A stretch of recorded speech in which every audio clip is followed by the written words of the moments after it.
Voy a ser el presentador y moderador del presente webinar, al que les doy la más cordial bienvenida. Muchísimas gracias por su interés y asistencia. BNI, Business Network International, es la organización de marketing relacional de más éxito en el mundo.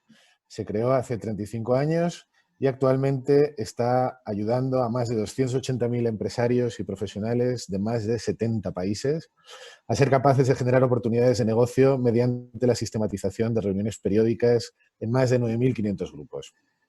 La herramienta es indudablemente eficaz, puesto que en 2019 fue capaz de generar un volumen de negocio en España, solo en España, de más de 225 millones de euros, mientras que en el mundo se superó la cifra de los 16 billones con B de dólares. El grupo local de BNI en Huesca comenzó a formarse en junio de 2019 gracias a la iniciativa de nuestros directores consultores Goyo Abad y Enrique Fermoselle para cristalizar finalmente el 16 de enero de este año, cuando aprovechamos la ocasión para organizar un evento de presentación en el Hotel ABA de nuestra ciudad. Actualmente formamos el grupo, un colectivo de 43 empresarios y autónomos, cuyo primer objetivo, sin duda, es ser capaces de articular una red comercial de apoyo mutuo basada en la confianza y en la excelencia profesional. Precisamente esa pretendida excelencia nos empuja a tratar de desarrollar un segundo objetivo que nos marcamos desde el mismo instante en el que comenzamos a crear el grupo. Y es que queremos influir positivamente en nuestro ámbito más próximo, en nuestro círculo de contactos, en nuestra esfera social y, como no podía ser menos, también en nuestra ciudad. Desde que comenzó la crisis sanitaria que estamos padeciendo, lógicamente nos vimos obligados a cambiar nuestro protocolo semanal habitual de encuentro en el Parque Tecnológico Hualca por un formato de videoconferencia múltiple, tratando de introducir algo de normalidad en la anomalía social que vivimos. Desde esta perspectiva y tratando de aunar la excelencia, la influencia positiva, la información veraz y un cierto sosiego en esta situación tan incierta, pensamos que la organización de este seminario virtual podría inaugurar ese tipo de relación mencionada que queremos establecer con nuestro entorno. Como desgraciadamente todo apunta a que las consecuencias de las decisiones estatales que tratamos de cumplir con la mayor entereza posible van a acompañarnos durante un largo periodo de tiempo, si no en términos estrictamente sanitarios, sin duda, con seguridad en relación a repercusiones de todo tipo.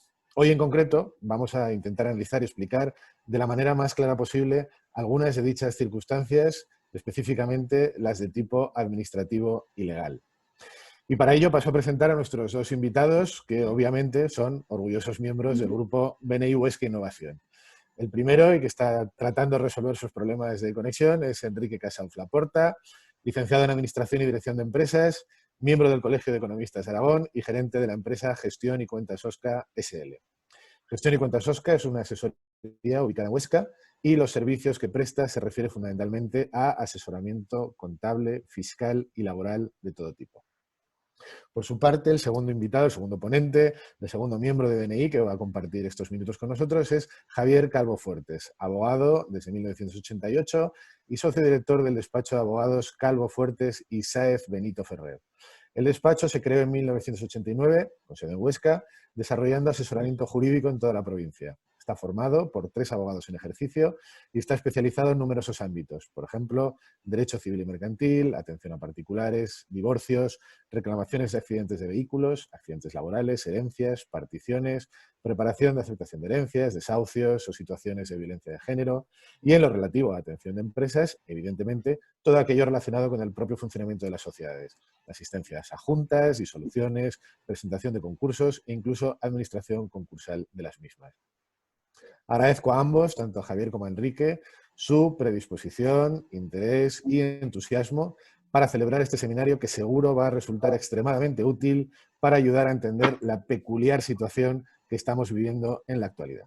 Por último, y antes de comenzar la sesión, les explico a todos ustedes cómo se va a desarrollar este seminario.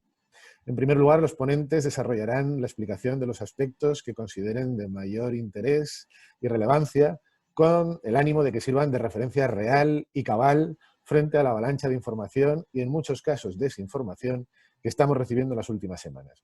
Dicha explicación, que la haremos en 2 turnos, trataremos que no se prolongue más de 55-60 minutos. Posteriormente, pasaremos a trasladar a los ponentes algunas de las preguntas que los asistentes pueden escribir en la ventana de preguntas y respuestas que les aparecerá en la zona derecha de su pantalla si pulsan en el icono de la parte inferior. Ya digo, es el icono de preguntas y respuestas que aparece en la parte inferior de su pantalla. Si alguno de ustedes está interesado en trasladar alguna pregunta a los ponentes, les invito a escribirla en dicha pantalla de preguntas y respuestas, puesto que yo estaré pendiente de ellas para recogerlas y trasladársela a cualquiera de los ponentes al finalizar su tiempo de exposición. Si no tienen inconveniente, les ruego que al escribir dichas preguntas indiquen su nombre y su situación laboral, es decir, si son empresarios, autónomos, asalariados o incluso funcionarios. Bien, como digo, muchísimas gracias por su asistencia y espero que el seminario les parezca interesante. Sin más dilación, comenzamos por tanto la sesión planteando, creo, que la primera duda que nos asalta a todos y cada uno de nosotros, y me refiero a la comprensión de las restricciones de movilidad que han ido modificándose progresivamente desde el 14 de marzo. Javier Calvo, comenzamos contigo. Desde tu perspectiva como abogado, exactamente en qué situación estamos ahora mismo. Bueno, buenos días a todos. Ya me ha presentado Luis. En referente al tema de la movilidad, evidentemente estamos en un Real Decreto del 14 de marzo, el cual nos ha conducido a todos a confinarnos en nuestras casas por un tema de emergencia sanitaria. ¿Qué significa esto? Que hay una ley orgánica, la 4/1981, que prevé el estado de alarma y de excepción. Estamos, evidentemente, en un estado de alarma que se ha declarado cuando hay una alteración grave en este caso, una alteración grave por una crisis sanitaria. Entonces entiendo yo, con modestia respecto a este tema, que evidentemente estamos en una causa legal y evidentemente el gobierno creo que ha actuado correctamente. Nunca podría estar en un estado de excepción, porque el estado de excepción tendría que el requisito de una alteración de orden público que yo entiendo que de momento no se aplica. Por lo tanto, el estado de alarma creo que es. Evidentemente, que se puede ahora la gente pensar, ¿qué pasa con esto del confinamiento? Pues claro, se está hablando de que los que den positivo pero no den síntomas los confinen en esas arcas de Noé, que se dicen en hoteles.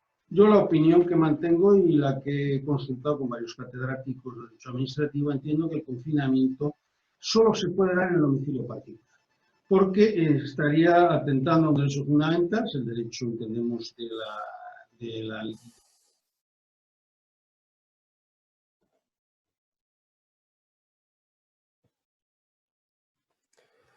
Javier, discúlpame, pero se te ha desconectado el audio. Si por Perdón, favor... ahora sí. Perfecto. Sí, adelante. Es decir, el tema del confinamiento, a mi punto de vista, en un hotel, en cualquier sitio gestionado por el Estado o cualquier comunidad autónoma, entendemos que vulnerarían los derechos fundamentales y considero que no se puede producir. Evidentemente en el domicilio sí, pero no, porque esto era una medida de derecho penal que ya se suprimió en el año 1995, que era la pena de confinamiento, que estaba obligada de destierro, esas desaparecieron y por lo tanto entendemos que vulneran un derecho fundamental y creo que no podía ser. Como también entiendo yo la posibilidad de la geolocalización. Se habla estos días de que por los móviles se nos localice donde nos encontremos. Vuelvo a insistir, también vulneraría un derecho fundamental y creo que, bajo mi punto de vista, tendría, como en cualquier momento judicial, un juez autorizar a que nos geolocalice, y tendría que haber unos hechos penales.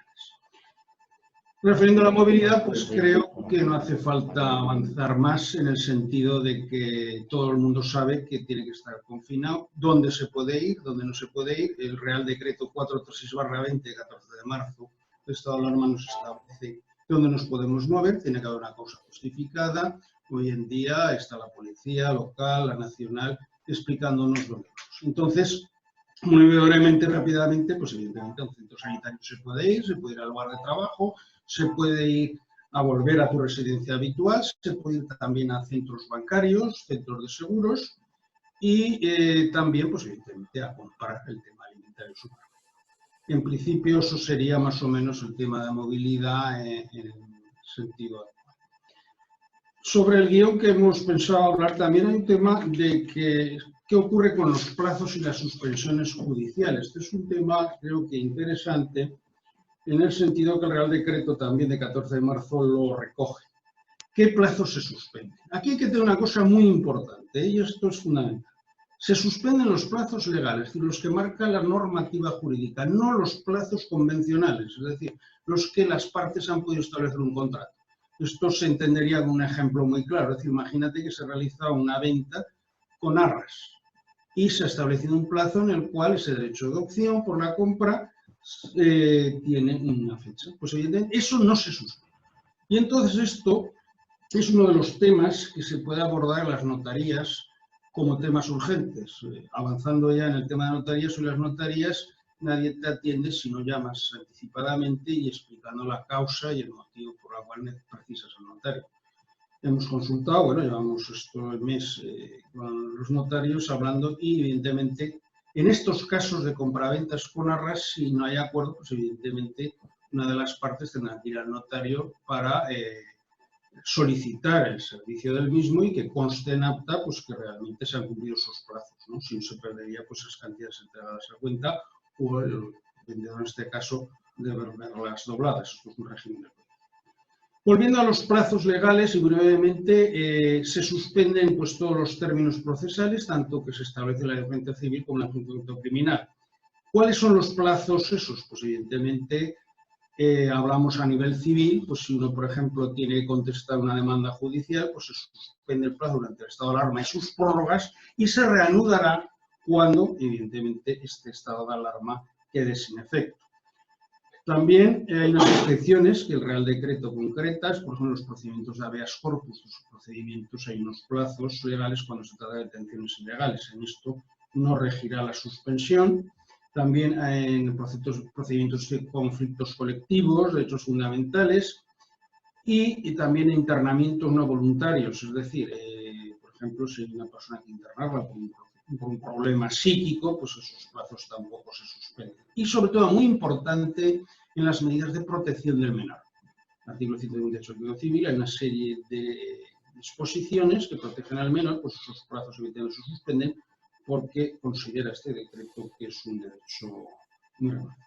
A nivel administrativo también se suspenden los plazos. ¿Cuál sería un ejemplo? Pues imagínate que tenemos que recurrir una multa, recurrir una disposición administrativa, pues ese plazo se suspende y si, por ejemplo, tenías 30 días para recurrir, se han transcurrido 15 y ya ha entrado en vigor el estado de alarma, pues eso se volvería a reunir posterior. En esto, que es una materia que no voy a entrar yo, que creo que entrará mi compañero Enrique, ojo a los plazos tributarios. Yo lo avanzo, es decir, que no piense la gente que nos tiene que presentar el IVA ahora el día 30, como en la cuota de hechos autónomos que nos han pasado a todos los autónomos, ¿no? Es otro tema que creo que Enrique hablará con profundidad. Es decir, eso no se ha suspendido. Es decir, siempre vemos, desde que la ley de procedimiento administrativo se creó, siempre se legisla en beneficio de la administración. Y eso pues parece que continúa también en esta hora. Un tema muy importante también es que los plazos de caducidad y prescripción se suspenden. ¿Qué significa el plazo de caducidad? Es decir, si yo tengo un cierto tiempo para ejercitar un derecho y caduca si no lo ejercito, se suspende ese plazo. Es decir, esos 20 días, por ejemplo, en el caso del despido es muy importante.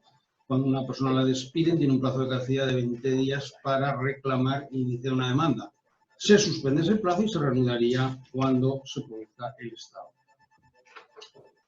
Otro tema que considero que puede ser relevante, ¿no? Yo siempre desde el punto de vista judicial. ¿Qué atiende ahora a los juzgados? ¿Qué temas son prioritarios? Pues el Real Decreto este que he mencionado, juntamente con una orden del 15 de marzo del 2020 de la Consejería de Presidencia de Aragón, que evidentemente ustedes saben que las competencias judiciales corresponden en cuanto a su ejecución a las comunidades autónomas, pues Aragón establece que solo se realizarán los siguientes servicios esenciales. Primero, una actuación de no realizarse causará perjuicios irreparables. ¿Qué puede ser esto? Pues, imagínense, señorías, o que alguien tenga que ejercitar un derecho y, evidentemente, si no se ejercitara, el perjuicio pues, fuera enorme. No sé, imagínense una caída de un edificio y puede provocar un riesgo inminente a la gente que pasa. Evidentemente, pues, se podrían tomar esas medidas cautelares y proceder de que el juez acordara urgentemente. También están los internamientos, lo he citado antes, urgentes, una persona pues, que evidentemente no se encuentre psíquicamente bien, pues que se le pueda internar pues, el juzgado, a través del juzgado, porque evidentemente esto solo lo puede autorizar un juez, y por lo tanto el juez guía. También las medidas cautelares, lo avanzado de las protecciones de menores, es muy importante. Registro civil. Dirá la gente, ¿me puedo casar? Pues no, si no está en el artículo mortis, no se va a registrar matrimonios, sí, evidentemente, enterramientos y nacimientos.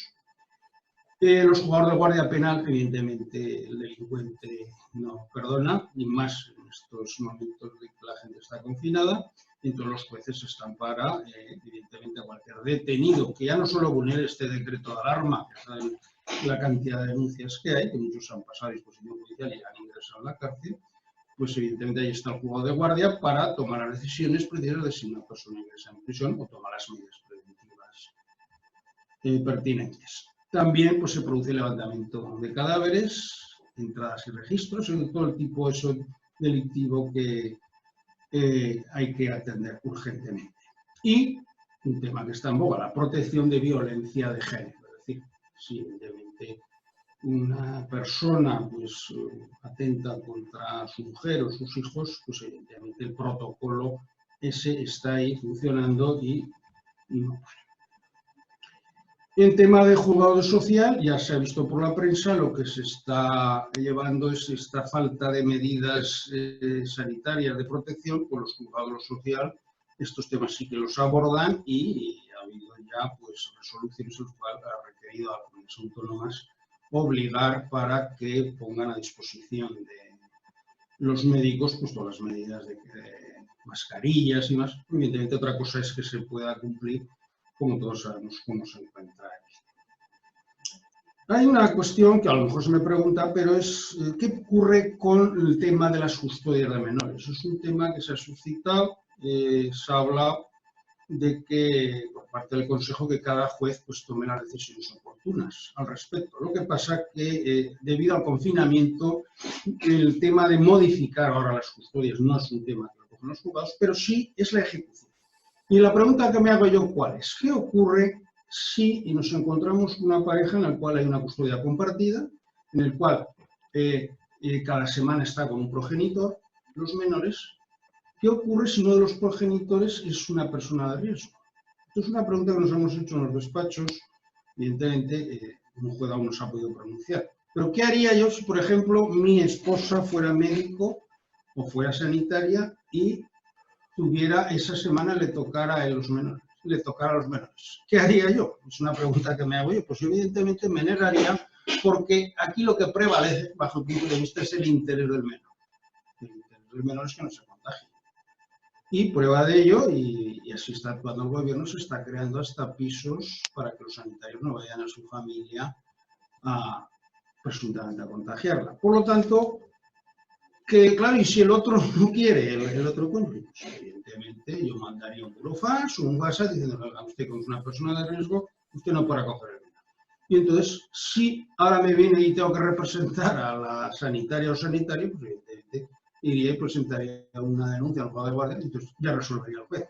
Evidentemente el estado de alarma, y lo que yo quiero poner en pensamiento de todos, esto no ha ocurrido a todas estas generaciones nuestras, a nadie, nada. Entonces legalmente no hay ningún precedente en este tema. Aquí son interpretaciones coherentes o sentido común.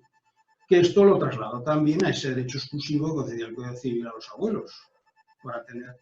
¿Son personas de riesgo? Ah, depende de la edad de los abuelos, ¿no? Pero esto es un tema importante. Entiendo, Javier, claro, todo lo que estás diciendo realmente son las interpretaciones que tú haces respecto a la situación actual, porque desgraciadamente aún no tenemos jurisprudencia de nada de lo que está ocurriendo ahora. Efectivamente, porque claro, esto nos encontramos en una situación que no ha ocurrido, pues desde la peste esta, que no había ni leyes, ¿no? Y te quiero decir que evidentemente posteriormente veremos cosas derivadas de esto. Y claro, cada juez tendrá, pues claro, todo sobre la primera instancia, hasta que llega a una instancia alta de la Suprema, pues imaginaos esos 7 años. Correcto. Pero esto del tema de hijos, yo entiendo que el sentido común debe primar y creo que, aunque de todo tenemos.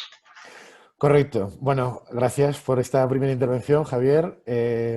Una vez entendida la coyuntura legal, que como bien hemos dicho, siempre atiende a interpretaciones respecto a lo que prevemos que puede ocurrir luego finalmente a nivel de jurisprudencia, Bueno, vamos a movernos hacia uno de los temas estrella de las últimas semanas. Como todos sabemos, la economía está paralizada o, en palabras del gobierno, hibernada. Los cobros no llegan y las empresas, especialmente las pequeñas empresas y microempresas, por no hablar de los autónomos, estamos viviendo un auténtico calvario para intentar reubicarnos en esta coyuntura. Parece que la única tabla de salvación es algo que muchos, de lo que muchos hemos comenzado a oír hablar justo ahora, que es el ERTE, el Expediente de Regulación Temporal de Empleo. Pero Enrique Casaus, ¿qué es exactamente un ERTE y qué implicaciones tiene, tanto para el empresario como para los trabajadores, por supuesto? Hola, buenos días a todos. Vamos a ver, el ERTE es un expediente de regulación de empleo temporal. En estos casos, el trabajador pasa al desempleo durante el tiempo que se haya considerado que la actividad está frenada.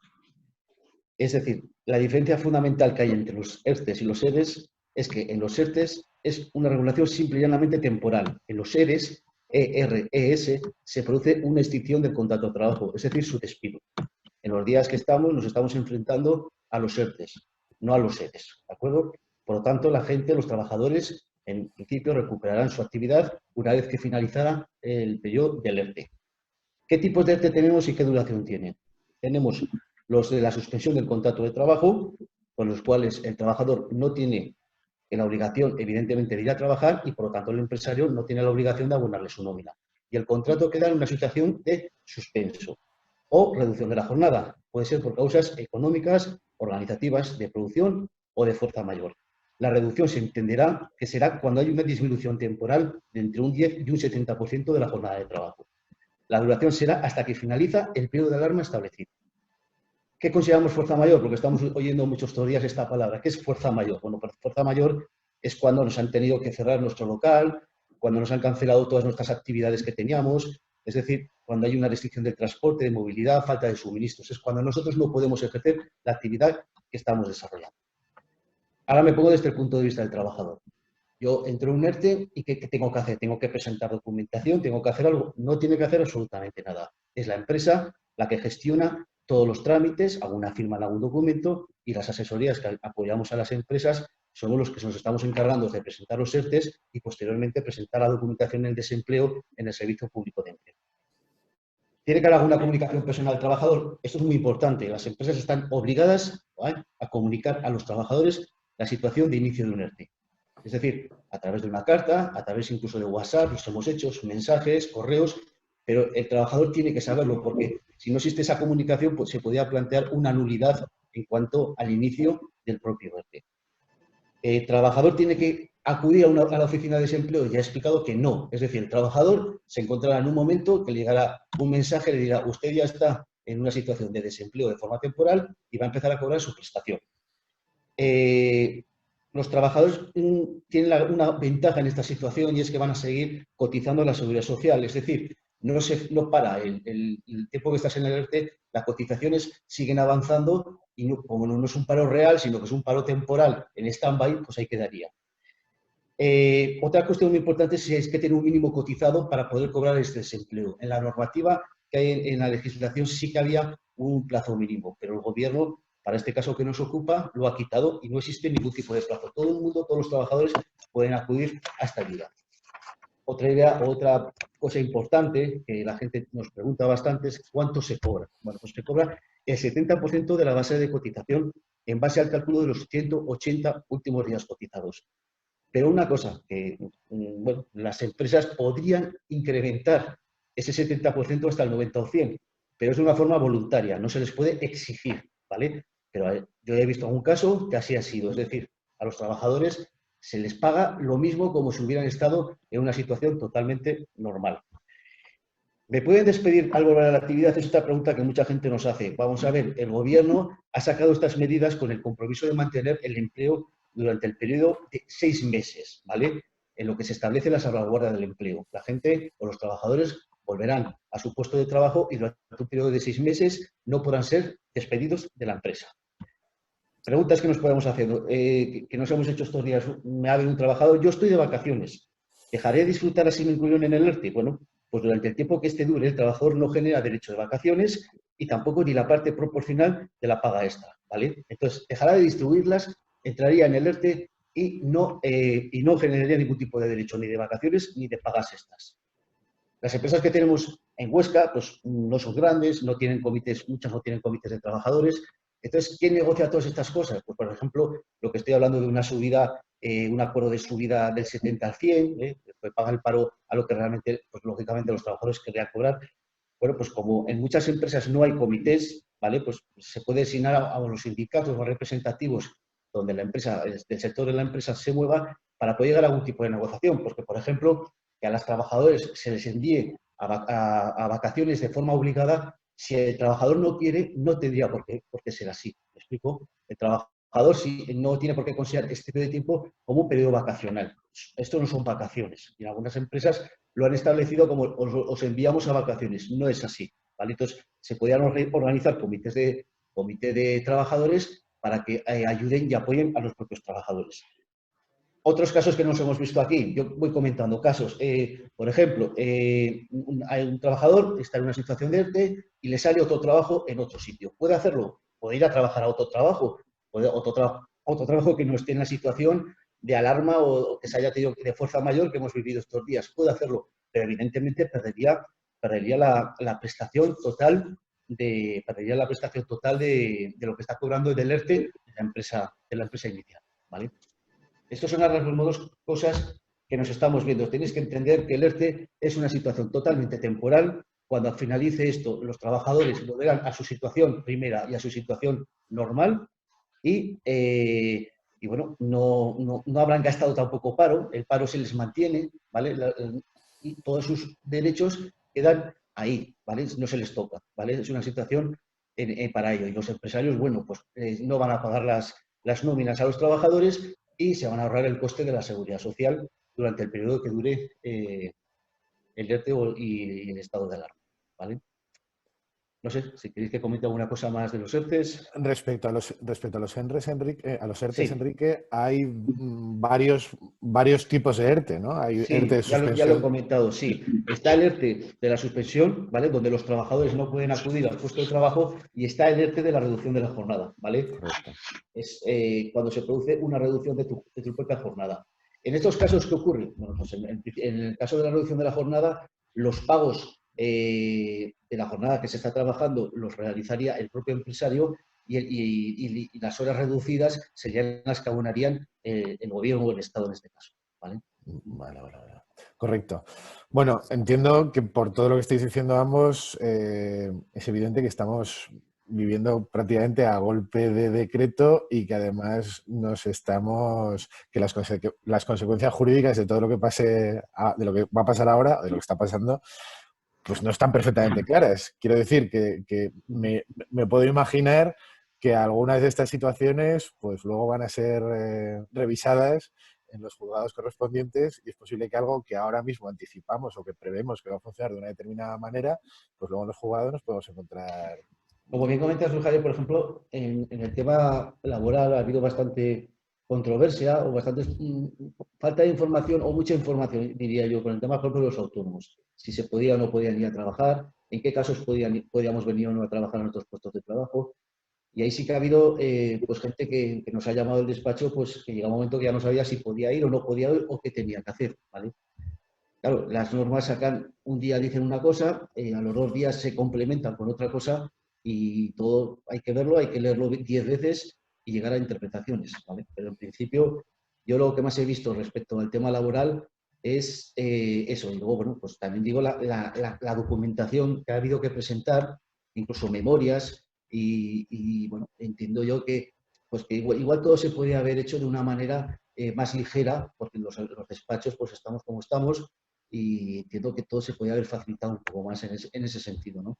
Pero bueno, sí que es cierto que con el paso de las semanas las plataformas informáticas fueron mejorando e incluso se podían hacer de forma paulatina dentro de la propia página, dentro de las propias aplicaciones, y no con papeles o con documentación. Correcto.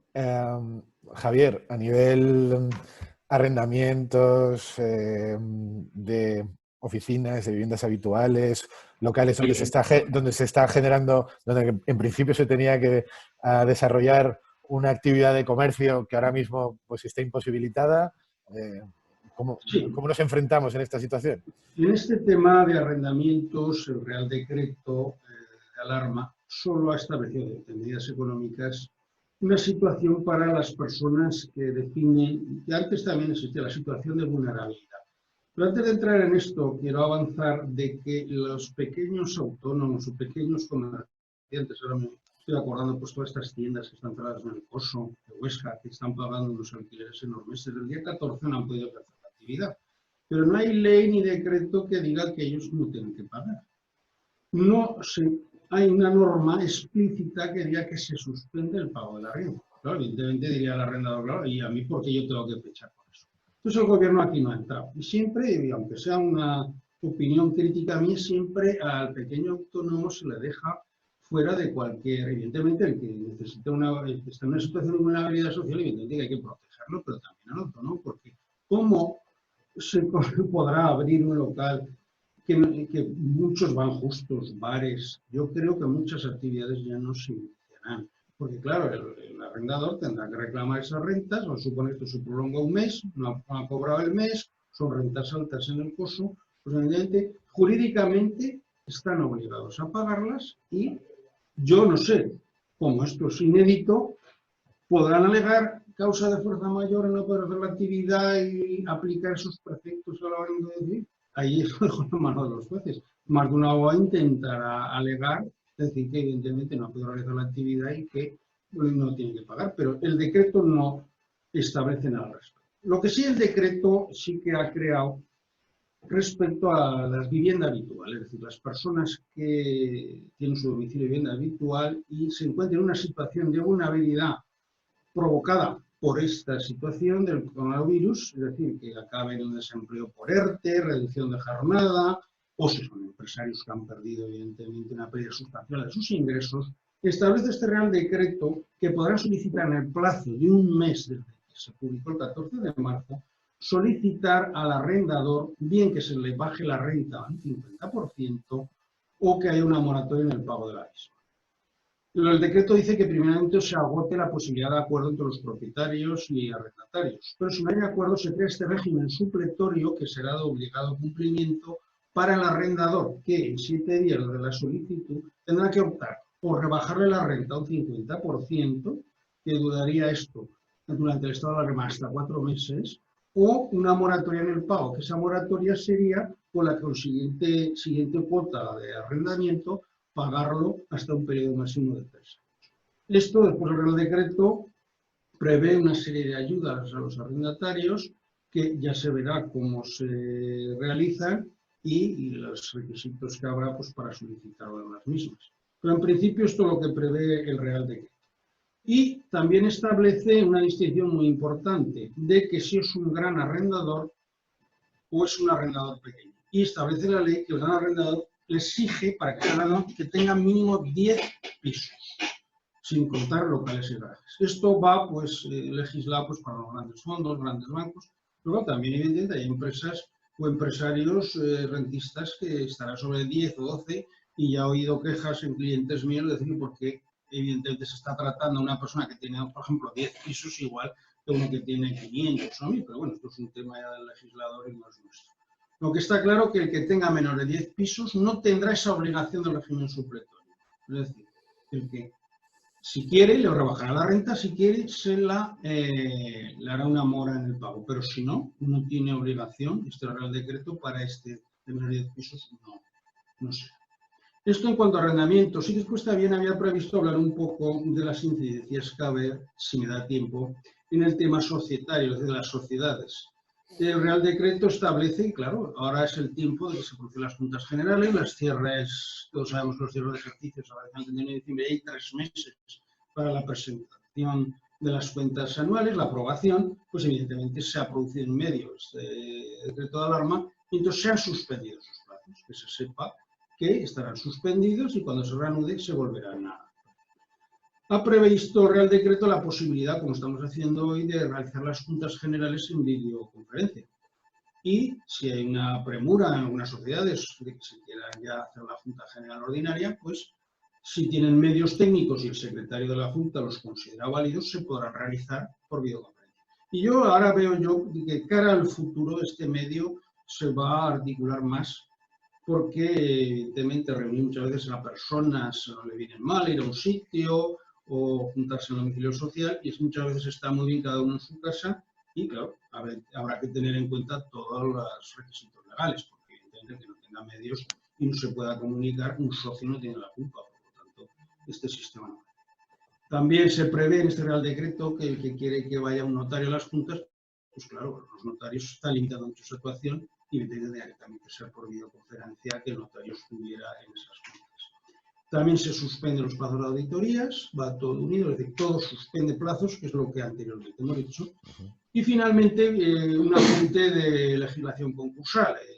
Desgraciadamente, ojalá me equivoque, muchas empresas y pequeñas empresas individuales, si la situación no se les ayuda, van a acabar en situaciones de quiebra, que se llamaban antes situaciones concursales. Pues la ley concursal establece en el artículo 5 que cuando uno se encuentra en insolvencia y en 2 meses considera que la lleva arrastrada, debe presentarse al concurso. Pues esto la ley ha previsto que se suspende también ese plazo y no va a admitir los juzgados ningún concurso de acreedores hasta que se levante el decreto de alarma y pasados 3 meses. Igual que en el artículo 5 bis de los acuerdos extrajudiciales de pagos también se amplía. Esto es muy importante y para finalizar, sobre todo, los concursos se pueden iniciar bien voluntariamente, es decir, que el propio deudor diga que no puede pagar y va al juzgado y presenta su concurso, o te lo inste un acreedor. Aquí ha surgido este decreto, lo cual yo creo que protege al deudor, aunque se adelantara un acreedor a instar el concurso porque no paga, siempre prevalecería el derecho, el concurso voluntario y evidentemente eso tiene más defensa el propio. Entonces, en principio, las pequeñas reformas Muy bien. más significativas. Gracias, Javier.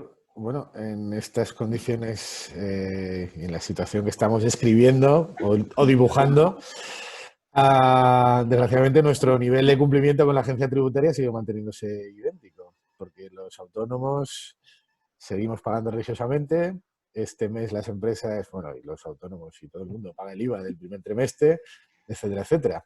Bueno, a este nivel, a nivel de tributación, ¿dónde estamos exactamente, Enrique?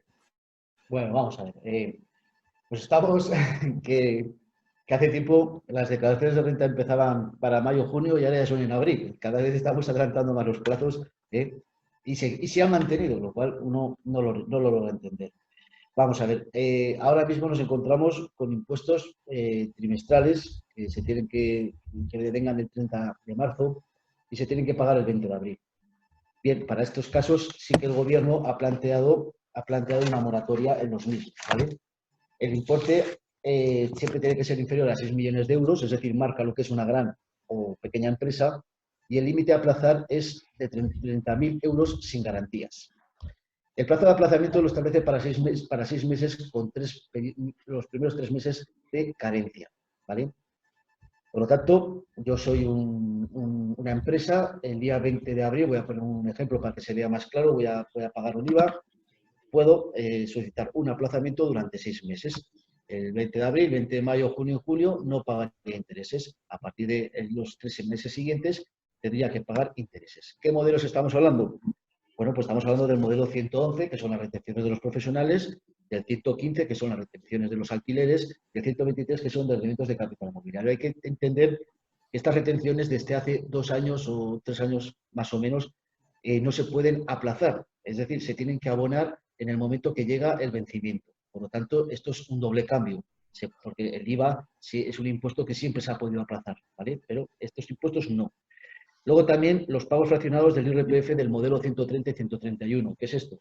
Son los pagos fraccionados de los profesionales que están en estimación directa, 130, y los que están en estimación objetiva por módulos llamado, que es el modelo 131. Son los pagos a cuenta a base del IRPF de profesionales, de personas físicas.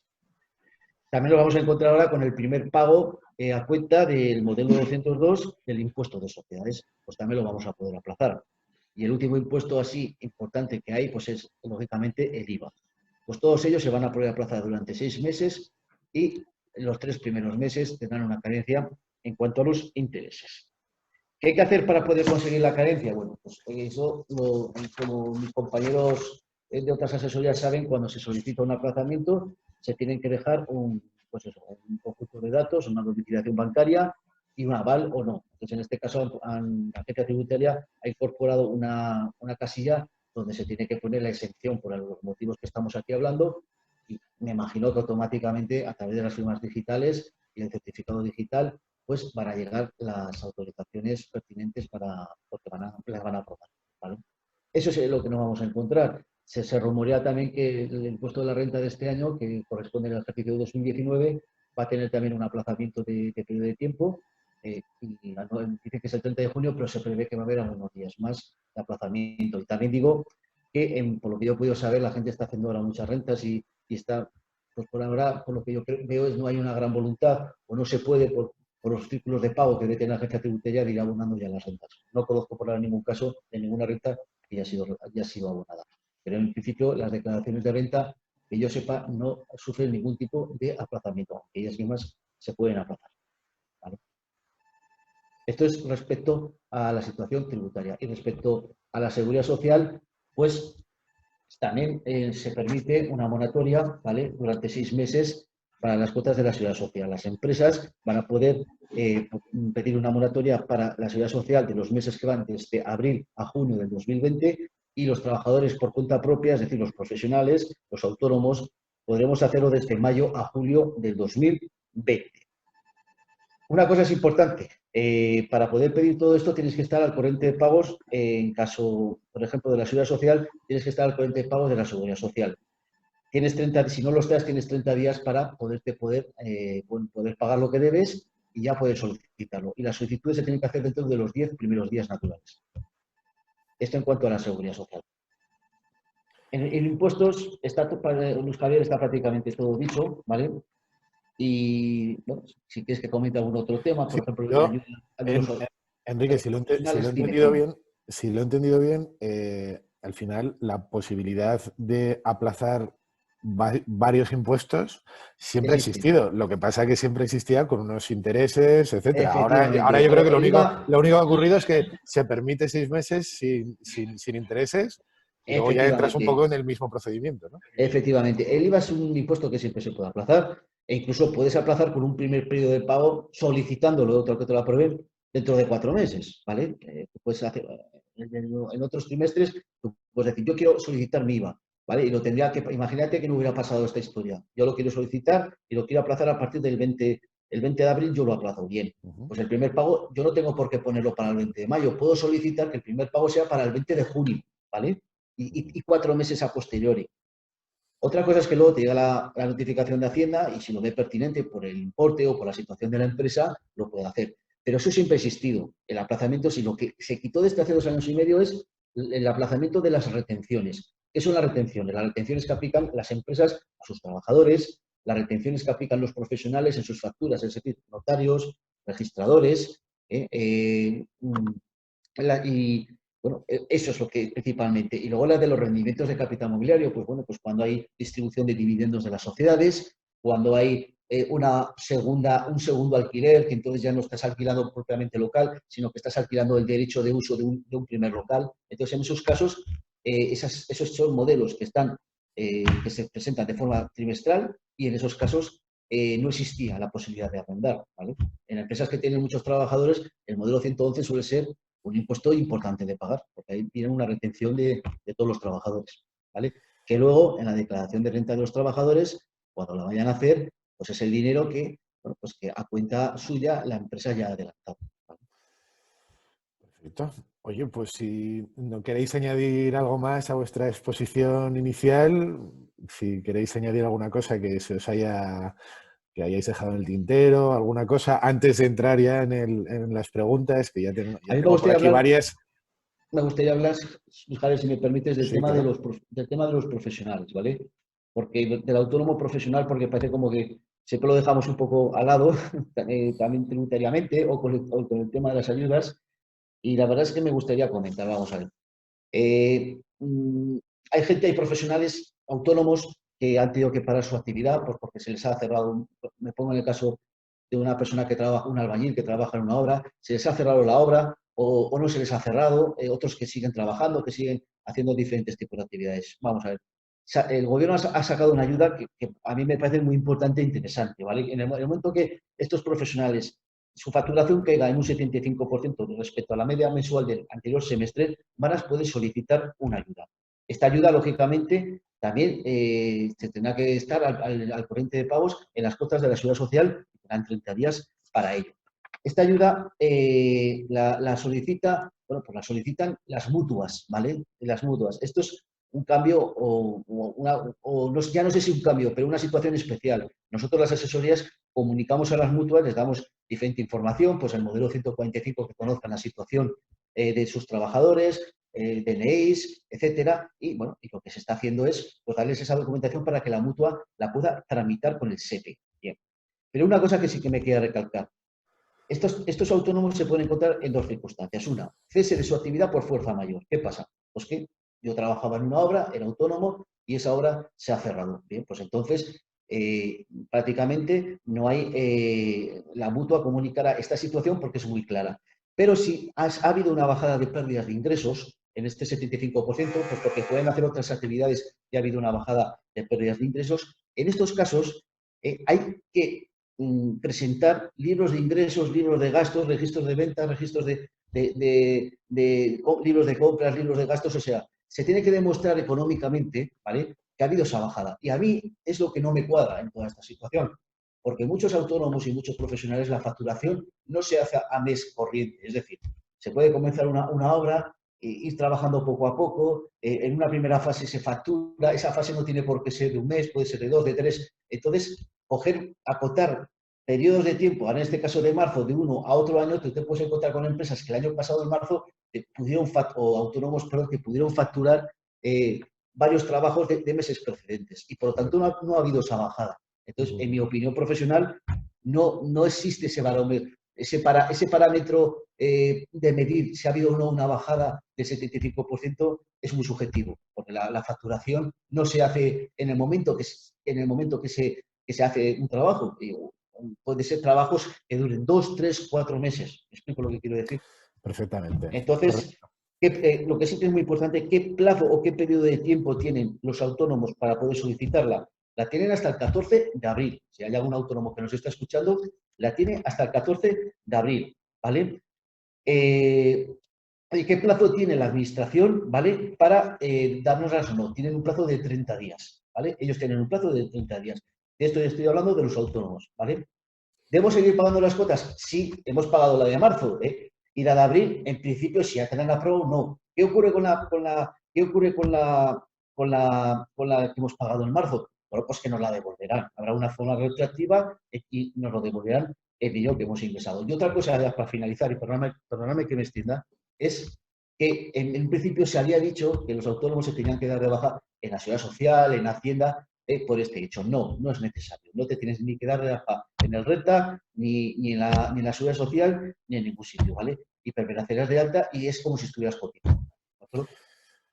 Perfecto. Javier, ¿quieres aportar algo antes de pasar a las preguntas de los asistentes? Solo quería aclarar una cuestión. En el tema de arrendamientos, las personas, evidentemente, de bien habitual que se decrete su vulnerabilidad, si el arrendador no les quiere pues, reducir la renta o retrasar el pago, pueden solicitar que se lo dé por escrito para que puedan acudir a esas ayudas que está estableciendo el Estado, pero necesitaría por escrito esa denegación de la renta.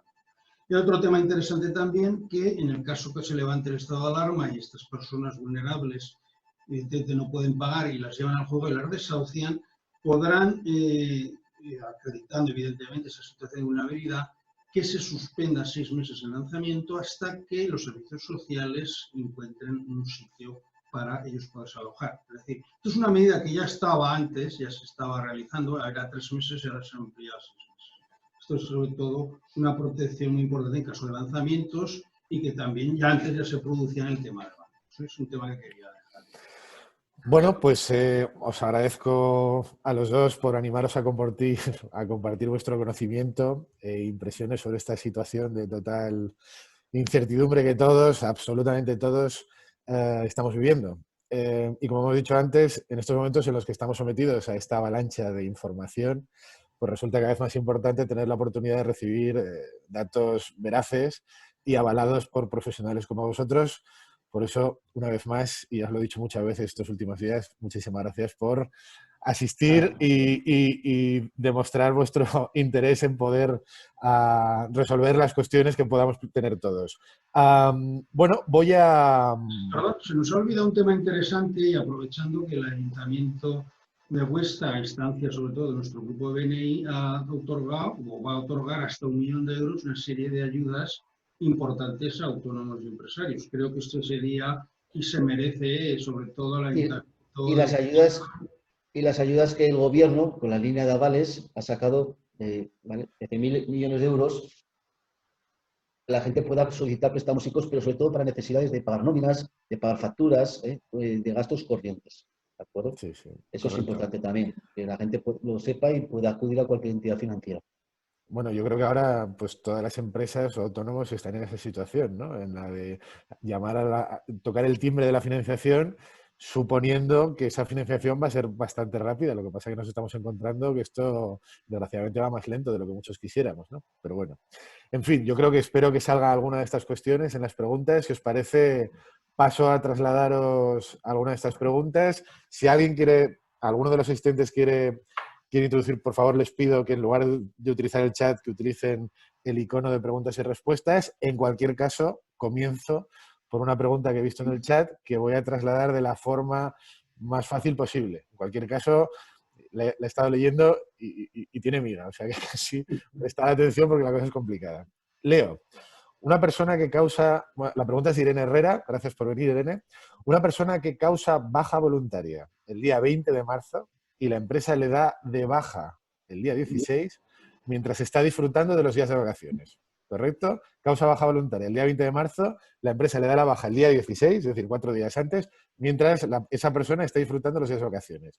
La idea era empezar en otra empresa, pero como se trata de hostelería, aún no se ha podido incorporar al nuevo trabajo y se prevé que la apertura de ese tipo de actividad se retrasará todavía más que el resto. Se ha solicitado cita a través del portal de la Oficina del Paro, pero aún no le han llamado. No está percibiendo prestación alguna. ¿Qué derechos tiene? ¿Puede solicitar algún tipo de ayuda? Vamos a ver, aquí la primera pregunta que yo le haría a Irene es si la baja que le hizo el día 16, su empresa se lo hizo a través de un ERTE o cómo se la hizo. Porque claro, si tú el día 16 entras en un expediente de ERTE y luego 4 días después nos dices que hay una baja voluntaria, no cuadra mucho la situación, ¿vale? Es decir, estando en un ERTE, tú estás ya estás en el paro. No sé si me explico lo que quiero decir. Ya estás en un expediente de regulación de parada. Entonces, ya estás dada de baja. Ya estás dada de baja. No entiendo esa baja voluntaria del 20 de marzo a qué obedece, ¿vale? Si no tiene nada que ver con el ERTE y no tiene nada que ver también, pues, los derechos que puedes reclamar es que si tú estabas de vacaciones y causas baja el día 20 y la empresa te ha dado de baja el día 16, puedes reclamar esos 4 días que te abone la empresa porque realmente los periodos de vacaciones están regulados como un derecho de los trabajadores y por lo tanto se te tendrían que abonar. No sé si te he podido ayudar o no te he podido ayudar. Irene indica en el chat otra vez que ella no entra en ERTE, que se notificó la baja antes de entrar en esta situación. Pero bueno, ella no entró en el ERTE. Sí, que se notificó la baja antes de entrar en esta situación. Y yo creo que Se aquí notificó estamos... la baja, pero vale, o sea, pues entonces ahí lo que podía hacer, y la empresa donde estás trabajando ha solicitado el ERTE y lo tiene concedido con fecha día 16. Eso me da la sensación de que no lo vamos a saber, ¿no? Dice que Creo cree que sí, que sí, pues pero entonces claro. sí que te podías plantear el derecho a haber entrado tú en el ERTE, ¿de acuerdo? O al Vale. menos en la documentación de la empresa deberías mirar, porque la documentación de la empresa cuando presenta el ERTE hay que mirar qué trabajadores están incorporados en el ERTE, pero también hay otro listado de trabajadores que no están incorporados en el ERTE. El consejo que te doy es que a través, cuando vayas a la oficina, puedan sacar esa documentación, ¿de acuerdo? Y ver si realmente tú entrabas o no entrabas en el ERTE. Aunque se haya firmado, primero tienes que saber si tú estás o no en el ERTE. Si tú no estás en el ERTE y luego has planteado una baja voluntaria, ¿vale? pero la baja te la tienen que hacer con efecto del día 20 de marzo, no con Correcto. efectos No del del día 16. 16, era lo Correcto, que te correcto, estaba correcto. comentando. Correcto. ¿Vale? Y de ¿Me has hecho, entendido? ella tendría que haber recibido la comunicación de que el ERTE va comenzando, Y independientemente de su además tenía que baja. haber recibido el día 16 la comunicación de que el Correcto, ERTE va a comenzar y de que ella no está incluida en el ERTE. Sí, correcto. primero sabes si está o no incluida en el ERTE. Es la primera duda que tendrías que saber, si estás o no incluida en el ERTE desde el día 16 de la empresa. Pero ya te Correcto. digo, la empresa tiene que presentar 2 listados con trabajadores en el ERTE y sin trabajadores afectados al ERTE. Y tienes que ver dónde estás. La Continúo. empresa sí que me pones, discúlpame, Sí, no. sí, La sí. empresa debería haber comunicado, por supuesto, la empresa, ya lo he dicho anteriormente, la empresa tiene que comunicar a todos los trabajadores, tiene que comunicar la situación del ERTE, ¿vale? Tiene la obligación de hacerlo. Y si no lo ha hecho por escrito o por WhatsApp o por alguna comunicación que ellos puedan demostrar, se podría anular. Correcto. Pasamos a la siguiente pregunta. Enrique Fermoselle, de la empresa Ingeniería IF3. En una obra, el propietario le solicita específicamente a Enrique Fermoselle que venga a trabajar un autónomo. ¿Es posible?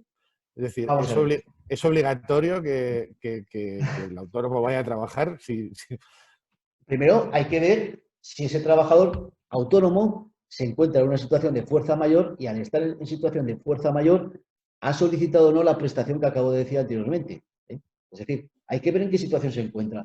Puede ser que tenga una bajada del 75%, pida la prestación, pero podría trabajar. Pero si, por ejemplo, ese autónomo solo está trabajando en esa obra se ha parado y está en una situación de fuerza mayor de que no puede trabajar, ya ha solicitado, está solicitando la prestación o la ayuda que acabo de comentar anteriormente, en ese caso no podría ir, ¿vale? Pero un autónomo ya sabemos que es una persona que con sus propios medios de producción y con sus propios medios puede trabajar en diferentes sitios. Si esa persona está activa, puede trabajar en la obra, ¿vale? Se les permite trabajar en la obra.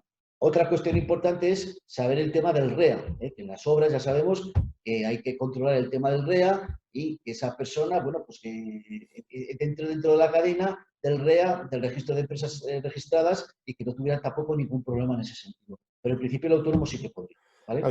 A mí me da la sensación de que todo lo que estáis comentando y todo lo que vamos aprendiendo todos estos días, los autónomos, parece como los eslabones más débiles de la cadena, ¿no? Es decir, todos siguen pagando sus cuotas como todo el mundo, bueno, más que todo el mundo, están obligados a trabajar porque no se consideran actividades esenciales de que tengan que parar, con lo cual estamos en una contradicción permanente con los autónomos, ¿no? Los Es autónomos algo están en una situación bastante complicada, sí. Sí. muy bien. Pero eso también, también quiero decir una cosa, ¿eh? También es verdad que es la primera vez que se han establecido ayudas y subvenciones para el autónomo, ¿vale? Eso también lo tenemos que valorar. Es una parte bastante débil en ese sentido, pero también quiero decir que el gobierno en esta situación ha sido el primer gobierno que está sacando ayudas a los autónomos. Primero, que luego podemos discutir que sean muchas, que sean pocas, bueno, pero sí que las están sacando. Hombre, yo desde luego, Javier, interrúmpeme cuando quieras, yo abundando en lo que decía Javier antes, me parece muy reseñable el bando que publicó el lunes el Ayuntamiento de Huesca, en el cual se hacía el caso expreso o se ocupaban expresamente de los autónomos, micropymes, y quiero decir que siempre somos los grandes paganos en todas estas circunstancias y aunque sea de forma a nivel de detalle, de decir, oye, estamos aquí y os vamos a intentar ayudar como buenamente podamos. Yo creo que efectivamente esa actuación del ayuntamiento demuestra que tiene una percepción clara de lo que está ocurriendo, ¿no, Javier? Que es un poco lo que comentabas tú antes. Dale al micrófono, Javier, que lo has quitado. Es una situación de que las cosas hay que valorarlas, es decir, que un ayuntamiento por su cuenta y riesgo quiera apoyar a autónomos no se había visto nunca, lo que dice Enrique, pero evidentemente una vez que lo hacen, pues hay que sacar y felicitarles, porque yo entiendo que sí, claro, si no hay comerciantes, no sé cómo funcionará. Yo me pregunto qué pasará en Benidorm o en sitios estos turísticos en los cuales no les apoyen los ayuntamientos, esos lugares que, como todos sabemos, el turismo internacional este año va a estar, pues también nos afectará un poco en Huesca el turismo, ¿no? Y habrá Correcto. restaurantes, y por eso yo creo que los ayuntamientos, dentro de las competencias y la capacidad económica que tengan, pues yo lo veo muy bien y creo que es para felicitarles sobre todo esa iniciativa. Paso a la siguiente pregunta. Buenos días, soy Diego Laurenti, gerente de Infocopy. La pregunta ¿es obligatorio salir del estado de ERTE y que los trabajadores vuelvan a trabajar nada más se termine el estado de alarma o se puede mantener el ERTE hasta que la actividad vuelva a la normalidad? El ERTE, por lo que yo he estudiado y por lo que he podido leer, el ERTE, pero se lo digo, señor Diego, es lo que yo he estudiado. Si mañana no le tiene otra película, ya me disculpa. Lo que yo he estudiado es que es hasta que la empresa vuelva a la actividad, perdón, vuelva a la normalidad. A la ¿De normalidad, acuerdo? correcto. La normalidad es que ya tenga una situación económica de poder pagar a los trabajadores. ¿Vale? Claro, Correcto. porque ahora el problema que tenemos ya no solamente es la situación jurídica, que es lo que estaba comentando Javier, es que la economía se ha paralizado y al paralizarse, Efectivamente. cuando le das al botón otra vez de reinicio, no volvemos a la situación de hace 3 semanas, a lo mejor estamos en una situación de hace 4 meses. Entonces, hasta que la estructura, el engranaje de tu empresa consigue volver a funcionar, efectivamente Exactamente. hay un periodo que desgraciadamente ahora no sabemos y que es Efectivamente. muy difícil prever.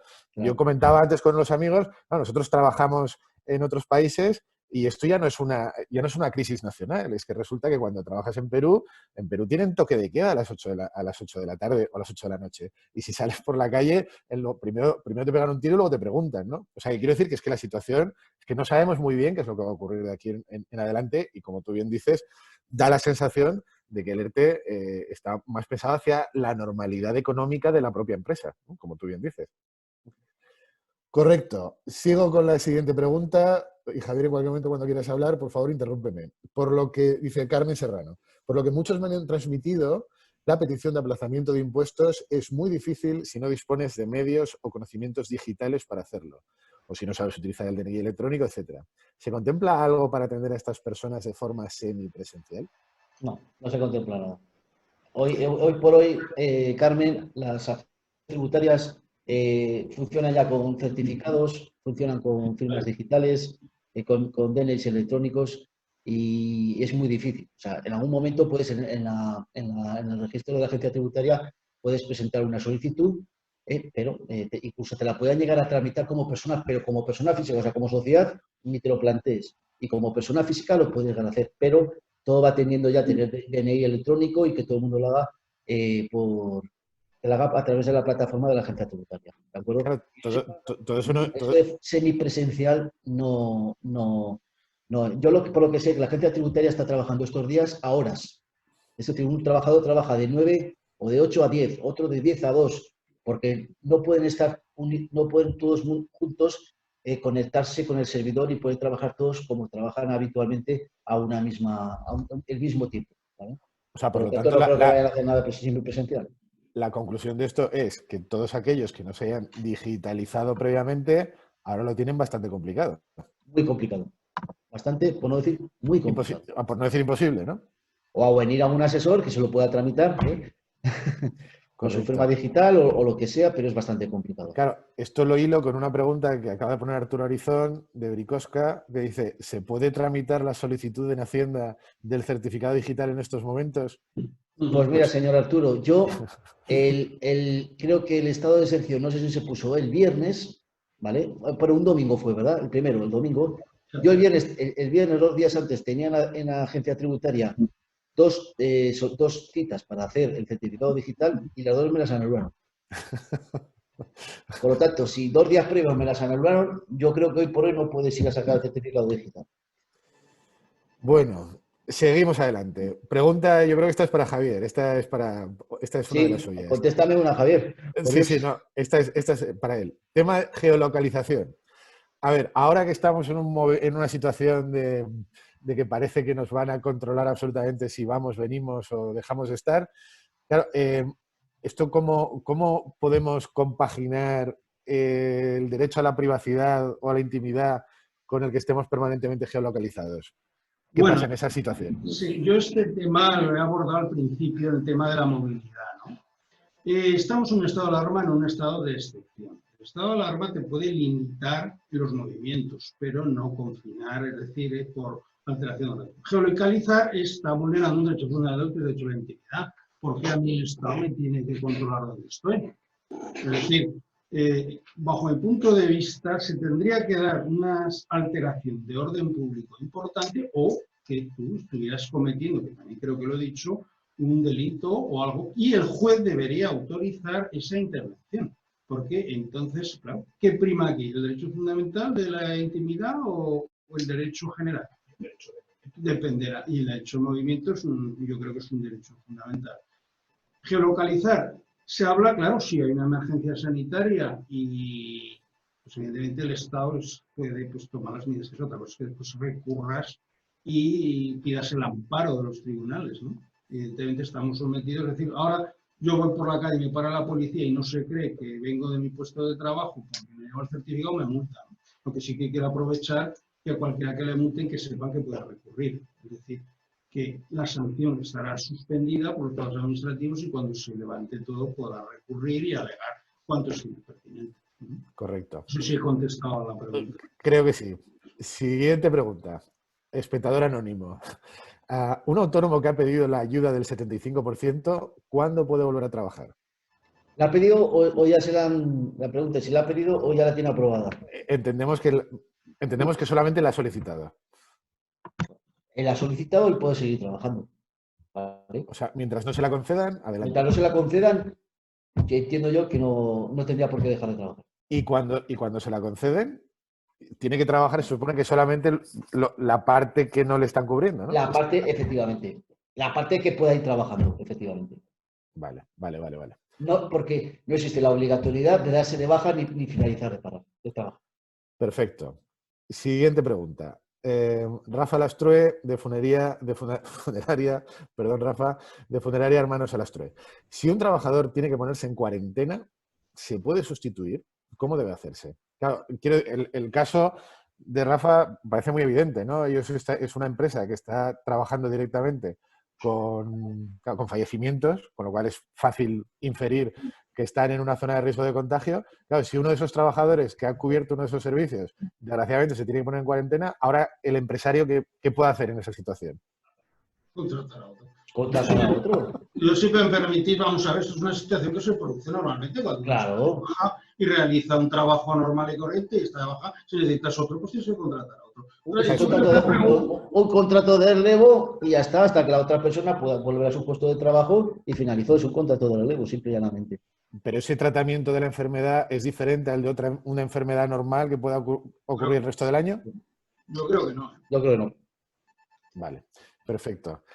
Seguimos. El espectador anónimo, que no sabemos si es el mismo o otro diferente, nos vuelve a preguntar: ¿es necesario que todos los trabajadores vuelvan a trabajar de la situación de ERTE o se puede incorporar parte de la plantilla y luego el resto? O sea, yo creo que la pregunta es, una vez que tú has declarado el ERTE de suspensión absoluta de la actividad, a la hora de retomar la actividad, ¿tú puedes introducir a los trabajadores de poco en poco o tienes que meterlos todos a la vez? Esto viene a reloj del ERE, porque en los expedientes de regulación de empleo en el ERE se puede ir haciendo así, ¿vale?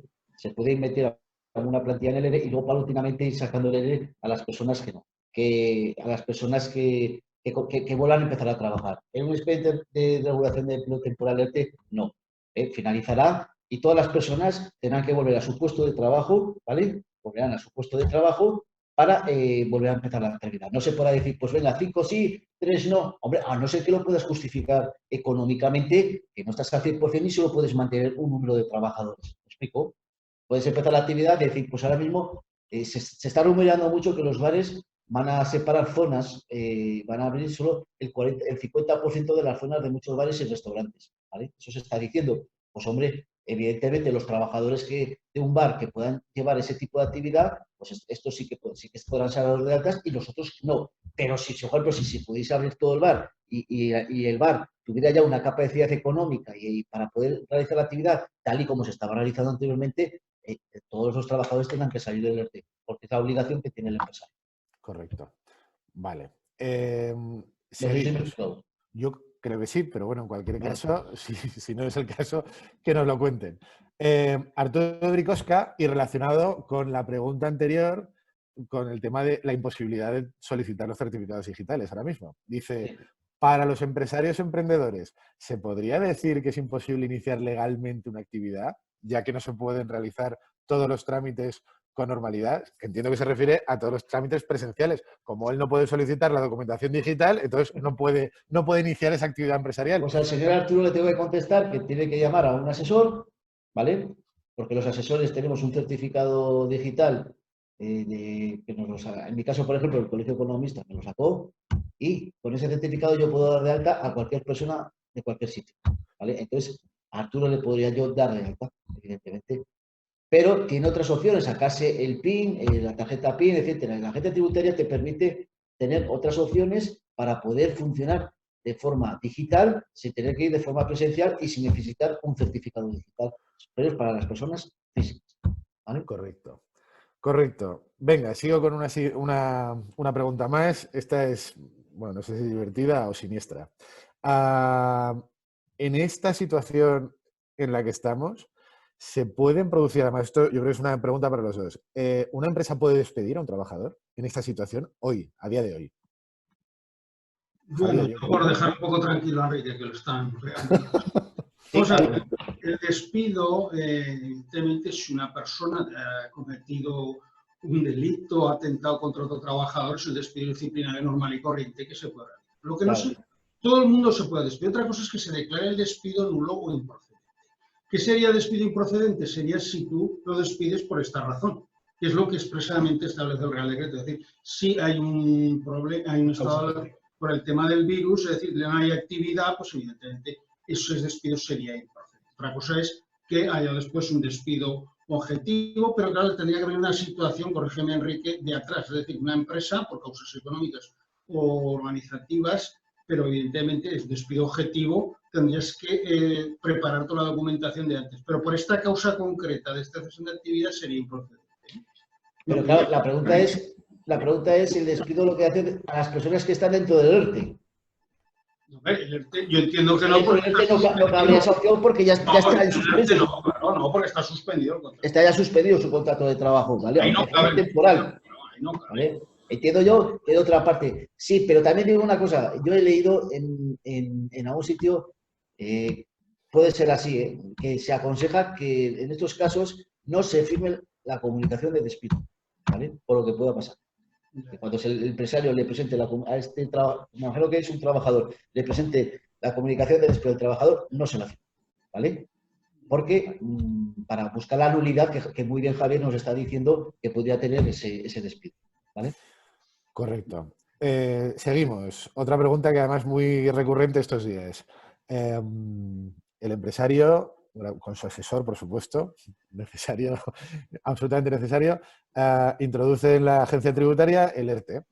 Y tiene la agencia, bueno, Hacienda, tiene 10, Seguridad Social, tienen 10 días para responder, ¿vale? Si no responden las agencias estatales en 10 días, ¿qué ocurre? Silencio administrativo positivo, se dice que hay. Se dice que hay silencio administrativo positivo. Le he dicho yo a Enrique, vamos a ver qué ocurriría si la administración no te contesta. Obviamente no te contesta porque no tiene medios, no llega a todo, por eso hay que leer la prensa. Pero imaginaros que al mes dicta una resolución, porque la administración siempre está obligada a dictar resolución, y dice que te la desestima. ¿Qué harías, señor Enrique? ¿O qué haría una persona normal? Evidentemente, yo bajo un punto de vista es que si por silencio positivo al pasar el plazo y lo has conseguido, yo creo que es un derecho consolidado y claro, el uso pertinente de decir, oiga, yo la tenía concedido. Pero ojo, veremos casos de estos que la administración... Lo vamos a ver, porque... A mí me han suspendido juicios 10 días después de haberse dado la fecha, Me han notificado, perdón. O sea, ¿Cómo le ocurre en la administración estas cosas? Que llega más tarde de la fecha, No sé, Enrique.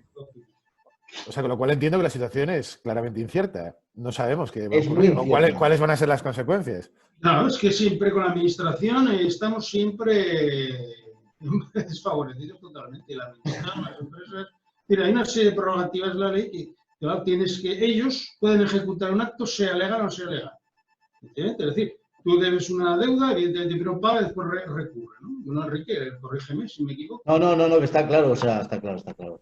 Mira, cuando tienes, por ejemplo, una deuda con la agencia tributaria y la agencia tributaria tiene una deuda contigo, lo primero que tienes que hacer es pagar tú a la agencia tributaria y luego ya te devolverán ellos. O sea, eso de que yo debo 5 y ellos me deben 8, vamos a hacerlo en 3, no existe. Con la administración pública y la agencia tributaria eso no existe. Primero tienes que ponerlas tú y luego esperar que ellos lo hagan. Yo de todas formas sí que he leído, como la pregunta que hacía Jesús Javier, yo sí que he leído el tema del silencio administrativo. Pero es que claro, yo he presentado aquí bastantes Y la gran mayoría tiene que ser silencio administrativo, porque es que aquí no contesta ni el Papa, hablando pronto y mal. O sea, no nos está contestando ninguno. O sea, que es que, en teoría, sí que quiero para tranquilidad a la gente, sí que tengo información que los que fueron por fuerza mayor, el 100% los van a conceder. Ahora, los otros que vienen por causas económicas y organizativas y por ahí, eso hay que discutirlo, porque hay mucho que discutir. Hay mucho que discutir. Correcto. Venga, seguimos. Seguimos nerviosos por la situación en la que estamos. Siguiente pregunta, de Susana. Una empresa ha presentado un ERTE por fuerza mayor. La policía vino a cerrar la empresa sin dar ningún papel, pero mirando una vez presentado ese ERTE, resulta que no cumple los requisitos para la fuerza mayor, aunque no sea esencial. Repito, la empresa ha presentado un ERTE por fuerza mayor. La policía vino a cerrar la empresa sin dar ningún papel, pero mirando una vez presentado la documentación correspondiente, parece ser que no cumple los requisitos para la fuerza mayor, aunque no sea esencial. Dice, ¿cuándo puede retomar la actividad de esa empresa? ¿Qué opinas, Javier? Complicado. Son preguntas que yo creo que son más para divinos, yo qué sé, es decir, sus situaciones, vamos a ver, si está en un ERTE y no es una actividad no esencial, que esperen ahora, que yo creo que en el próximo decreto de prórroga ahora van a liberalizar ciertas actividades. Si se liberaliza la actividad, yo creo que podrán trabajar si no están en ERTE. Sí, pero la pregunta buena que hace Susana es si hoy o mañana podría abrir. Porque claro, sus trabajadores, aquí el tema está que si los trabajadores no están en el ERTE, sus trabajadores están activos, o sea. Correcto. Sí, claro. Entonces, claro, y a esos trabajadores hay que pagarles un dinero. Correcto. ¿Vale? Pero ¿qué ocurre? Que la actividad no es esencial, por lo tanto no puede abrir. El decreto creo que regula el tema del permiso retribuido. Yo creo que se da en situaciones de que los puede dejar en vacaciones en esa situación. Sí, o sea, yo también le digo algo de es eso. Sí. recuperable. Es decir, podría ser vacaciones en esa situación. Estarían en vacaciones, permiso retribuido, que es la vacación, y después, pues evidentemente han agotado las vacaciones cuando viene la actividad. Pues, claro. Podría ser esa una solución, pero retomar la actividad en principio, no. A la pregunta que hace Susana entiendo yo que no se podía retomar la actividad. ¿No, Javier? La actividad, cuando te dejen trabajar, si la actividad deja de ser no esencial, pues por eso, pasar a esencial. Pues, sí, efectivamente. yo creo que lo que has dicho tú está bien encaminado por el tema de las vacaciones. Construcción y industria, que es, yo creo lo van a autorizar y creo que se van a, porque si no la economía no puede estar tanto tiempo. Mi opinión es muy subjetiva. Correcto. Yo creo que tenemos que entender todos, nosotros y los asistentes, que estamos tratando de dar, vosotros, que sois los expertos, estáis tratando de opinar respecto a vuestro conocimiento de la situación que vivimos ahora, que desgraciadamente es muy incierta. O sea, que no van a ser principios absolutos, ojalá lo fueran, ¿no? Pero que desgraciadamente no va a ser así, ¿no? Entonces, pues pedimos esa comprensión a toda la gente que está con nosotros para que no entienda lo que estamos tratando de transmitirles como verdades absolutas, sino simplemente como ideas o perfiles de cómo puede terminar esto realmente, aunque desgraciadamente no lo sepamos. Paso a la siguiente pregunta. Carmen Serrano dice, un amigo que tiene un bar me pregunta, para rescatar el plan de pensiones que tiene en el banco, le piden certificado de vida laboral y documento de cese de actividad. Es decir, este es un señor que quiere rescatar, por la situación que sea, quiere rescatar el plan de pensiones que actualmente tiene activo en el banco. Y le piden el certificado de vida laboral y el documento de cese de la propia actividad. O que el certificado de vida laboral incluya el cese de actividad. Pero desgraciadamente él no tiene nada que certifique ese cese, salvo la realidad que estamos viviendo. ¿Qué puede hacer? ¿Cómo lo consigue? Su abogado no lo sabe, pero claro, porque me da la sensación que estamos en la tesitura en la que estamos hablando todos, que no sabemos cómo actuar en muchas circunstancias que se están dando. Que la casuística es infinita, ¿no? Pero Carmen, tu amigo podría presentar al banco, porque si es un bar seguro que ha presentado la documentación del ERTE, ¿vale? La solicitud del ERTE y la documentación de la solicitud del ERTE como que por fuerza mayor es un documento totalmente justificativo de que hay un cese de actividad. Sí, yo parece algo evidente, ¿no? O sea, que por lo menos esa documentación que exista. Y en el propio documento, incluso creo recordar que pone algo de cese de actividad. Por lo tanto, como no tiene un 036, ¿vale? O un 037, que es el documento de baja, porque no ha habido que hacer bajas en Hacienda, es lo que me imagino que el amigo de Carmen se está planteando, el propio modelo de la solicitud de cese, donde deja ya constancia de que hay una fuerza mayor y de que la situación que tiene es de fuerza mayor, al banco, vamos, si no le pone mayores problemas, le tiene que bastar, y más que bastar, para saber lo que estamos aquí comentando, que es una situación que ha tenido que cerrar y que, por lo tanto, ese plan de pensiones, con el certificado de vida laboral y con el documento de cese de actividad, es más que suficiente. El documento de la solicitud del del ERTE tiene que ser el documento más fácil para que el propio banco lo vea, ¿vale? Correcto. A no ser que le pida el PIN o yo qué sé, pero es que para cesión de actividades en agencia tributaria solo existe el modelo 036, que son para empresas, y el 037, que son para profesionales o personas físicas, ¿de acuerdo? Entonces, ese modelo no lo tendrá este señor porque no está obligado a dar de baja su actividad, porque así se ha establecido la normativa. Por lo tanto, el único modelo es el ERTE, la situación ERTE, como es un bar y se la habrán aprobado, incluso con la comunicación del propio gobierno de que le han aprobado el ERTE, con eso ya le tendría que bastar al banco para saber que este señor está en parada de la actividad, en cese de actividad. Correcto. Sigo. Andrea Fernández Narváez, que lo ha preguntado hace un par de minutos y lo ha quitado y lo ha vuelto a poner. Entonces aprovecho, antes de que, de que se vuelva a repetir. Buenos días. En una empresa de hostelería, a varios de los trabajadores que son fijos discontinuos, el día 15 de marzo les hicieron un fin de contrato. Y a otros trabajadores, los temporales, les hicieron un ERTE.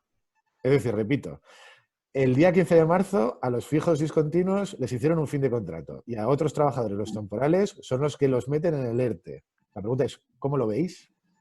Pues yo veo que los trabajadores discontinuos que les hicieron un fin de contrato podrían solicitar la anulación de ese ERTE.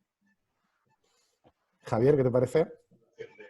Vamos a ver, si son fijos, discontinuos, la palabra dice fijo, discontinuidad es cuando realizan, pues claro, evidentemente la temporalidad sí, evidentemente estos son de la nieve, por ejemplo, pues evidentemente si no hay nieve, pues evidentemente la temporada que viene tendrán obligación de contratarlos. Eso está claro. El fijo discontinuo, eso no significa que sea temporal, por lo tanto no les pueden dar por finalizado el contrato está en suspenso y empezará a reactivarse cuando se dé la temporada, si es de invierno, sea lo fijan. Correcto. O sea, que lo que tiene que quedar claro es la naturaleza de la discontinuidad, ¿no? Efectivamente, claro, pero es fijo, la palabra dice. Oye, yo entiendo que cuando habla de fijos discontinuos es que son trabajadores fijos, pero que pueden hacer en diferentes periodos de tiempo. Pero lo que tú estás comentando de la temporalidad son los trabajadores temporales, ¿no? Los que trabajan para un determinado tiempo, pues para la nieve, para lo que estaba comentando Javier, en ese sentido. ¿Vale? Pero el contrato tiene la naturaleza fijo discontinuo, que es el que se regula en el modelo oficial. Sí. Está muy claro, son fijos que cada temporada pues tienen ahí sus 3 o 4 meses de trabajo en la época que los contratan. Sí, pero a los temporales también les han hecho el ERTE. Es decir, Pero es que claro que habrá ERTE, porque ahora vamos a suponer de la playa, Semana Santa. Todos los hoteles de la playa, evidentemente de los fijos discontinuos, se les habrán hecho un ERTE porque no pueden realizar la actividad porque está cerrada. Claro, volvemos otra vez a lo mismo, ¿no? Es que hay que particularizar tanto, hay pero yo, Andrea, que tanta la situación. Andrea, mi opinión es que eso de los fijos discontinuos, de los fijos de contrato, habría que ver esos contratos también, de cada fijo discontinuo, ¿de acuerdo? Porque... Claro, pero fíjate, pero Enrique, con todo lo que estáis contando, ¿no os da la sensación que todo lo que está pasando va a provocar el colapso judicial inevitable? Totalmente. O sea, esto no va a tener nombre, primeramente porque no hay nada claro, al no haber nada claro, muchos irán a los juzgados.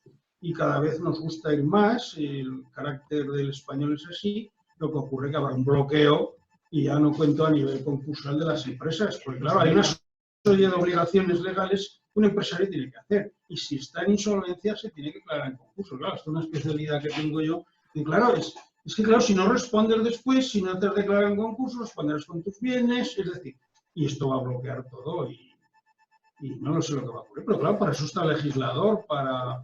Pero fíjate que vamos a pasar de una crisis sanitaria a una crisis judicial. Hombre, si el legislador toma medidas y estos supuestos los empiece a prever y se dictan reales decretos, pero ahora ponen de acuerdo también al Parlamento, ¿no? En muchos temas que requerirán mayorías cualificadas, es decir, es un tema que vuelvo a insistir, esto es una cuestión que no la hemos visto y cualquier opinión que hagamos es muy subjetiva. Correcto. Venga, seguimos y vamos a tratar de ir terminando, aunque parece que esto se ha animado bastante. Pregunta Ana Belén Martos. Dice, todavía no tengo respuesta del ERTE solicitado, con lo cual la empresa ha pagado el sueldo íntegro de los trabajadores. A ver, que la he encontrado por aquí. En caso, Abajo lo tienes. sí, en caso de aprobación de dicho ERTE, ¿se les puede solicitar la devolución de la parte proporcional o cuenta el ERTE desde la fecha de la aprobación? O sea, No, ¿el no, ERTE no. cuenta desde la aprobación o desde la solicitud? Desde la solicitud. Vale. Desde la solicitud, porque la empresa no tiene, no tiene culpa de que haya sido en un día o en 25 o en 30. No sé si me Claro, explico. ¿y esto qué pregunta? O sea, que claro, ya han abonado la nómina íntegra del mes anterior, aunque independientemente hubieran, imaginemos que hayan metido el ERTE el día 20 de marzo, pero sin embargo ya al 30 ya han tenido que pagar la nómina total. Entonces, ¿ahora qué pasa? ¿Cómo se resuelve? Pues no lo sé, porque yo lo que creo es que ese ERTE no estará aprobado, es mi opinión. Bueno, pero es porque seguramente no tienen aún la respuesta de la administración, ¿o no? Sí, pero no la tienen o la administración la habrá dejado en algún lado, pero Ya. a ver, que hayan abonado, que no le hayan dicho en el momento que se ha producido el pago de la nómina, me explico, en mi opinión, nos tendría que decir a qué actividad se dedica esa empresa, ¿vale? Ya. Porque claro, que aquí lo que se plantea es que ahora el trabajador va a ser el que tiene que ver a qué le devuelve ese dinero, ¿me explico? Sí, Al sí, sí, sí, gobierno. sí, sí. Sí, sí, sí. No está claro, No está sé claro. cómo explicarte, porque el 70%, no, pero se lo tendría que devolver al empresario. Sí, sí, sí, no, tal cual, tal El, cual. el- el trabajador se lo tendría que devolver el 30% al empresario y entonces, no, perdón, el 30% no, el 100%, y entonces el gobierno pagará el 70%, ¿vale? Con lo No sé cual, si me explico, Luis Javier, lo que te estoy diciendo. sí, no, no, sí. Es decir, si le ha pagado el empresario, tendrá que devolver el trabajador al empresario todo el dinero. Y entonces será cuánto, porque el empresario no tiene que pagar la nómina. Y entonces, o al menos la mitad de la nómina, ¿vale? Porque entiendo yo que la harían a partir del día 16, la primera quincena sí, pues la mitad de la nómina se le tendría que devolver y que lo pagará ERTE. En principio, igual esa es la solución, pero yo me huele que no debe estar aprobado. Correcto. Continúo. Ángel Tomás Sibárz hace, yo creo, una reflexión que compartimos unos cuantos. Dice, el Estado saca ayudas mediante líneas ICO, intereses al 1% como máximo, en teoría, yo apunto en teoría.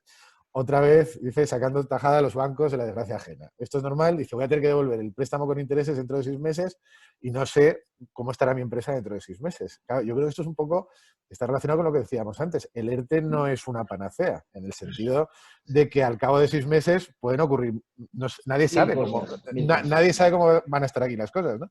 Con lo cual, claro, nosotros ahora nos estamos comprometiendo a unas figuras de crédito en las que pensamos que dentro de un tiempo, no sabemos cuánto, la situación va a volver a la normalidad, pero desgraciadamente nadie tiene una bola de cristal, con lo cual efectivamente no lo sabemos. Desde luego.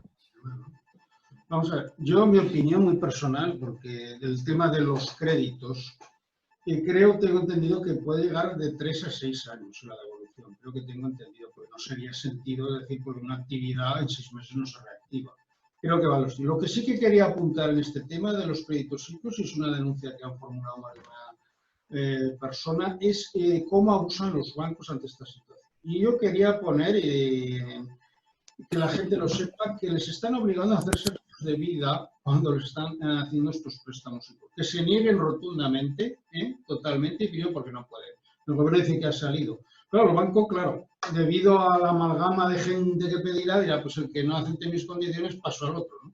Esto es lo que nos ha ocurrido siempre con los bancos. Pero evidentemente yo me negaría a hacer un seguro de vida para un préstamo a 6 meses, un año. Porque no pueden, no te pueden chantajear de esa manera. Sí, Quede claro, precisamente Arturo Arizón de Bricosca preguntaba, ¿me pueden obligar a cogerme a otros, a comprar otros productos del banco para concederme el ICO anunciado por el Estado? Obligación Hombre, entiendo que... la contratación, vamos a ver, si no va en contra de la ley, la moral de las costumbres, todos los contratos son legales y aptos. Pero evidentemente, todos sabemos cómo acaban los bancos con la justicia, ¿no? Las cláusulas abusivas, cláusulas suelo, pues volveremos a iniciar otra vez otro tipo de actuaciones judiciales que Europa ya se está pronunciando, tema de los gastos notariales, todo esto, pues esto también será otro tema. Diga, que a mí, aprovechándose que era un préstamo ICO, me han metido todo esto. Pues venga, a pedir la devolución. Pero ellos siempre van por delante, ¿eh?